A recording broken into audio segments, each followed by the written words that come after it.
Mereka yang terkasih adalah orang-orang yang hadir dalam hidup seseorang, dan dengan kehadirannya telah mengisi dan memberi warna pada hidup seseorang. Ini adalah pendapatku secara pribadi. Mereka yang terkasih tidak selalu merujuk kepada pasangan, namun bisa merujuk kepada keluarga, khususnya orang tua, atau teman yang dekat dengan kita. Setiap detik, jam, hari, bahkan tahun, kita habiskan dengan orang-orang tersebut, sehingga akan banyak kenangan indah yang tercipta. Semua emosi telah kita rasakan, baik senang, sedih, marah, dan berbagai emosi lainnya. Pada akhirnya, kenangan itu kelak akan menjadi cerita yang diceritakan kembali di masa depan.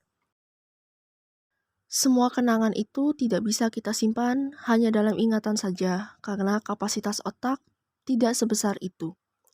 Ada banyak cara untuk menyimpannya. Tanpa sadar, ketika kita melihatnya, kita akan terus berpikir, sepertinya baru kemarin terjadi. Nggak kerasa ya, waktu sudah sangat cepat berlalu. Pernahkah terpikir dalam benak kita, mengapa kita harus menyimpan semua itu? Toh kita pasti bisa membuat hal yang sama seperti itu. Kenyataannya tidak. Walaupun kita bisa membuat semua kejadian itu terulang kembali, situasi dan kondisi saat itu tidak akan pernah bisa direka ulang. Oleh sebab itu, simpanlah sebanyak mungkin kenangan-kenangan di hari ini, agar kamu tidak menyesal di kemudian hari. Sebuah ungkapan ini mungkin bisa menjadi pengingat bagi kita. People come and people go. Orang akan datang dan pergi. Setiap pertemuan pasti akan ada perpisahan. Simpanlah kenangan sebanyak mungkin.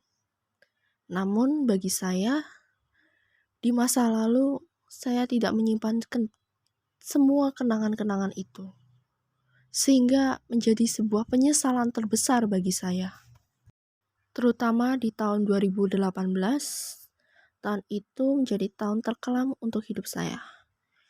Tahun di mana seluruh hidup saya telah berubah, karena saya harus kehilangan salah satu anggota keluarga saya. Itu adalah ibu saya. Setelah kejadian itu, saya mengalami berbagai perubahan dalam diri yang drastis dan tidak stabil, terutama dari segi emosional. Ternyata perubahan yang terjadi ini telah dijelaskan melalui ilmu psikologi, atau dikenal sebagai 5 fase kedukaan.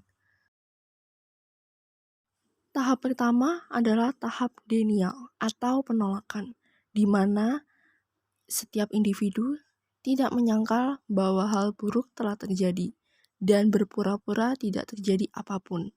Atau dengan kata lain, ia menolak atas kepergian orang tersebut.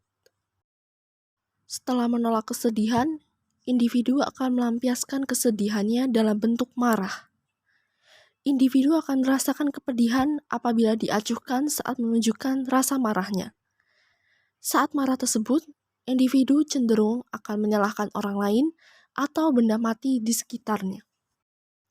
Tahap ketiga adalah penawaran, di mana mereka akan melakukan penawaran terhadap kesedihan yang dialaminya.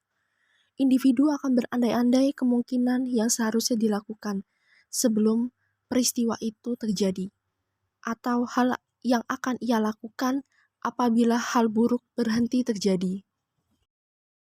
Tahap keempat adalah depresi.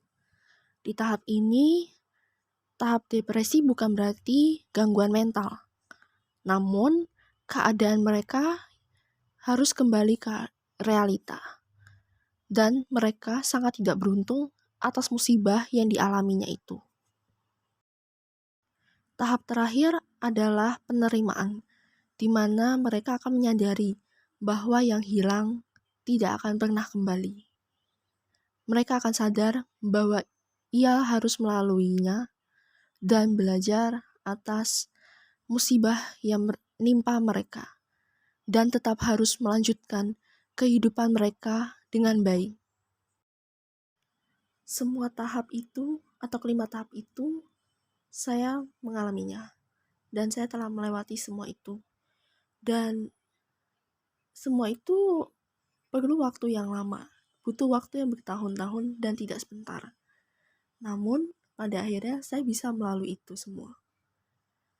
Dan terima kasih sudah mendengarkan ini. Sampai jumpa.